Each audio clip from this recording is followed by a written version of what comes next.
नमस्कार, rising संचारको daily morning news अपडेटमा यहाँलाई हार्दिक स्वागत छ। म कुशल गौतम।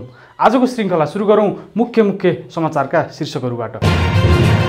अदालतको आदेशसँगै रवि लामिछाने रासोपाको मूल जिम्मेवारीमा फर्कँदै रासोपाको समानुपातिक सांसद बन्न 353 जना आकांक्षी। प्रारम्भिक सूचीमा रन्जु दर्शनादेखि रमेश प्रसाईसम्म। रविबारे अदालतको आदेशपछि बाबुराम भट्टराईले भने स्वागत योग्य फैसला। केन्द्रीय सदस्यलाई केपी ओलीको निर्देशन। पार्टीको प्रतिष्ठामा आँच पुग्ने कुरा मिडियामा नगर्नु। जेन्जी अगुवा पुरुषोत्तम यादव रासोपा समानुपातिक उम्मेद्वारको आकांक्षीको सूचीमा। विदेश पठाउने नाममा ठगी गरेको आरोपमा 3 जना पक्राउ। जेन्जी आन्दोलनका घाइतेलाई निर्वाह भत्ता दिइने, अति गम्भीर घाइतेलाई 18,000 उपलब्ध गराइने। केपी ओलीले भने मेरो विरोध गर्नुपर्ने कुनै काम मैले गर्दिन। एमालेमा गुट पनि हिजोदेखि सकियो। डीबी चिट्टा कार्यक्रम बन्द गर्ने ट्रम्प प्रशासनको घोषणा। रूपन्देहीमा 17 वर्षीय किशोरको हत्या, नालीमा भेटियो शव। अमेरिकाबाट डिपोर्ट भए 75 नेपाली नागरिक। 30 वर्षसम्म बसेका पनि डिपोर्ट गरिदियो। सशस्त्र प्रहरीले माग्यो 69 इन्सपेक्टर र 131 जना असै। त्रिभुवन विश्वविद्यालयको 51औं दीक्षान्त समारोह पुस 10 गते हुँदै नोबेल पुरस्कार विजेता प्राध्यापक ताकाकी पनि नेपाल आउने।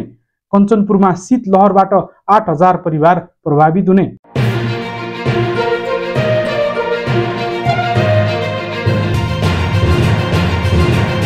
अब समाचार विस्तारमा। उच्च अदालत तुलसीपुरको बुटोल इजलासले राष्ट्रिय स्वतन्त्र पार्टी रासोपाका सभापति रवि लामिछानेलाई थुनामुक्त गर्न आदेश दिएसँगै उनी पुनः पार्टीको मूल जिम्मेवारीमा फर्किने भएका छन्। रासोपाले शुक्रबार एक विज्ञप्ति जारी गर्दै कानुनी र प्रशासनिक प्रक्रिया पूरा गरी सभापति लामिछाने तत्कालै आफ्नो पदीय जिम्मेवारीमा फर्कन लागेको जानकारी दिएको छ। रासोपाका कार्यवाहक सभापति डोल प्रसाद अर्यालद्वारा हस्ताक्षरित विज्ञप्तिमा अदालतको आदेशप्रति सम्मान व्यक्त गरिएको छ।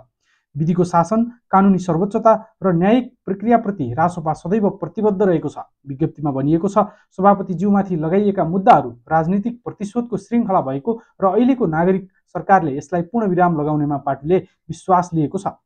रासोपाले लामिछाने विरुद्धका मुद्दाहरूलाई झुटा र तत्कालीन सरकारको राजनीतिक प्रतिशोधको परिणाम भएको दाबी समेत गरेको छ। सभापति पक्राउ परेपछि सिर्जित परिस्थितिमा साथ दिने देश विदेशमा रहेका समर्थक, शुभेच्छुक र न्यायप्रेमी नेपालीहरूप्रति पार्टीले आभार प्रकट गरेको छ। राष्ट्रिय स्वतन्त्र पार्टीले आगामी प्रतिनिधि सभा चुनावमा समानुपातिक तर्फका उम्मेद्वारहरू तय गर्ने प्रक्रिया सुरु गरेको छ। पार्टीले गरेको आह्वानमा 7 प्रदेशबाट इच्छुक व्यक्तिहरूले आवेदन दिएका छन्। रासोपाले समानुपातिक उम्मेद्वारको प्रारम्भिक निर्वाचन प्राइमरी इलेक्सन गराउनका लागि इच्छुकहरूसँग आवेदन मागेको थियो। आवेदन दिनेहरूको सूची आज प्रकाशित गरिएको छ। उनीहरूले प्राइमरी इलेक्सनमा भाग लिन पाउनेछन्।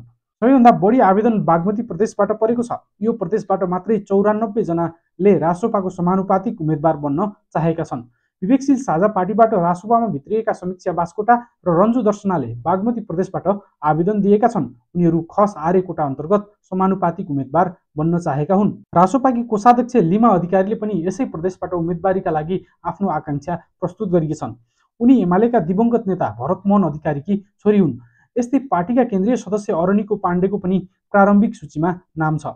कोशी प्रदेशबाट 60 जनाले समानुपातिकका लागि दावेदारी प्रस्तुत गरेका छन्। रासोपाका सहप्रवक्ता रमेश प्रसाईको नाम प्रारम्भिक सूचीमा छ। यसअघि इलामको उपनिर्वाचनबाट रासोपाबाट उठेर हारेका मिलन लिम्बू पनि समानुपातिकमा सांसद बन्न चाहेका छन्। विवेकशीलबाट आएका अर्का नेता प्रकाश चन्द्र परियारले कोशी प्रदेशबाट प्रारम्भिक निर्वाचनका लागि दरखास्त दिएका छन्। व्यवसायी राज्यलक्ष्मी गोल्छाको नाम पनि कोशीको प्रारम्भिक सूचीमा छ। उनी विगतमा एमालेबाट समानुपातिक सांसद बनेकी थिइन्। मधेसबाट 61 जनाको निवेदन परेको छ। चर्चित जेन्जी अभियन्ता पुरुषोत्तम यादवले मधेसबाट प्रारम्भिक निर्वाचनका लागि आकांक्षा प्रस्तुत गरेका छन्। गण्डकी प्रदेशबाट 43 जना र लुम्बिनीबाट 44 जनाको आवेदन परेको छ। सबैभन्दा थोरै कर्णालीबाट 21 जना र सुदूरपश्चिममा 30 जना आकांक्षी छन्। सामाजिक सञ्जालमा चर्चित केन्द्रीय सदस्य ज्वाला सङ्ग्रौराले सुदूरपश्चिमको सूचीमा रहेकी छिन्। त्यस्तै सहप्रवक्ता तथा सभापति रवि लामिछानेको सचिवालय हेर्ने प्रतिभा रावल सुदूरपश्चिमको महिलाबाट समानुपातिकमा पहिलो चरणमा छानिएकी छन्। प्रगतिशील लोकतान्त्रिक पार्टीका संयोजक डाक्टर बाबुराम भट्टराईले रासोपा सभापति रवि लामिछानेलाई अदालतद्वारा सशर्त धरौटीमा रिहा गर्न दिएको आदेश स्वागत योग्य रहेको बताएका छन्। रविलाई धरौटीमा रिहा गर्न दिएको आदेश मुद्दा अघि बढाउन गरिएको निर्णय विधिको शासन, सहकारी पीडितको हित र राजनीतिक उपयुक्तता सबै हिसाबले स्वागत योग्य रहेको उनको भनाइ छ।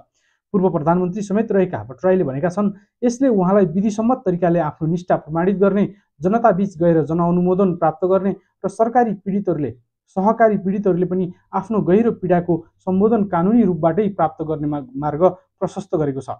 रविबारे आफूले गत वर्षदेखि पटक पटक उठाउँदै आएको कुरा अदालतबाट भएको भट्टराईको भनाइ छ।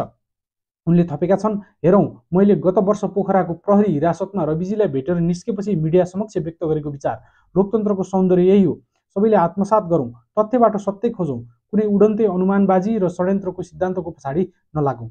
बहुदलीय लोकतन्त्र भनेको दलहरू र व्यक्तिहरू बीच स्वस्थ प्रतिस्पर्धा र आवश्यक सहकारीको फ्युजन हो भन्ने भुल्न नहुने उनको भनाइ छ।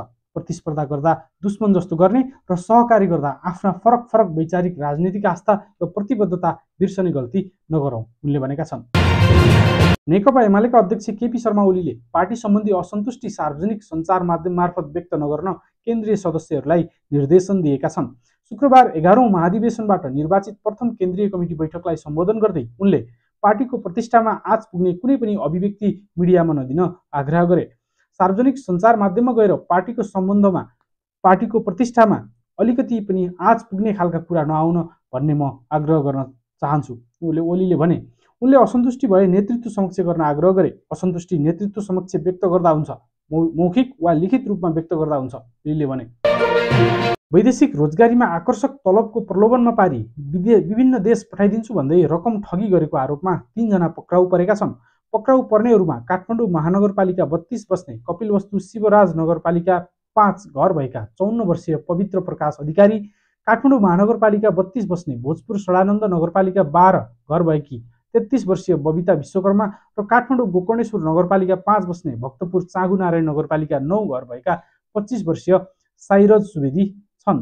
पक्राउ पर्ने मध्ये पवित्रले अल्बानिया पठाइदिन्छु भन्दै 4 जना पीडितहरूबाट 19 लाख रुपियाँ, बबिताले क्यानाडा पठाइदिन्छु भन्दै 2 जना पीडितहरूबाट 19 लाख रुपियाँ र साइरजले अमेरिका पठाइदिन्छु भन्दै 3 जना पीडितहरूबाट 11,14,500 रुपियाँ लिई ठगी गरेको आरोप छ।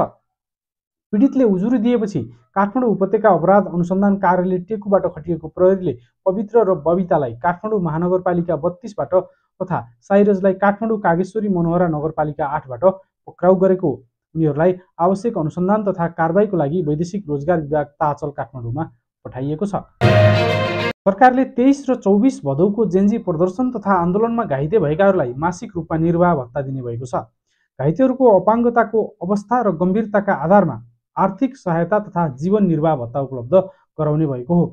जेन्जी प्रदर्शनमा घाइते भएका व्यक्तिलाई राहत सहायता उपलब्ध गराउने सम्बन्धी कार्यविधि 2082 कार्यान्वयनमा आएसँगै प्रक्रिया अघि बढाइएको स्वास्थ्य मन्त्रालयका प्रवक्ता डाक्टर प्रकाश बुढाथोकीले जानकारी दिए। स्वास्थ्य मन्त्रालयका सहसचिवको संयोजकत्वमा गठित प्राविधिक समितिले घाइतेहरूलाई साधारण, मध्यम, गम्भीर र अति गम्भीर गरी 4 वर्गमा विभाजन गर्ने प्रावधान कार्यविधिमा उल्लेख छ।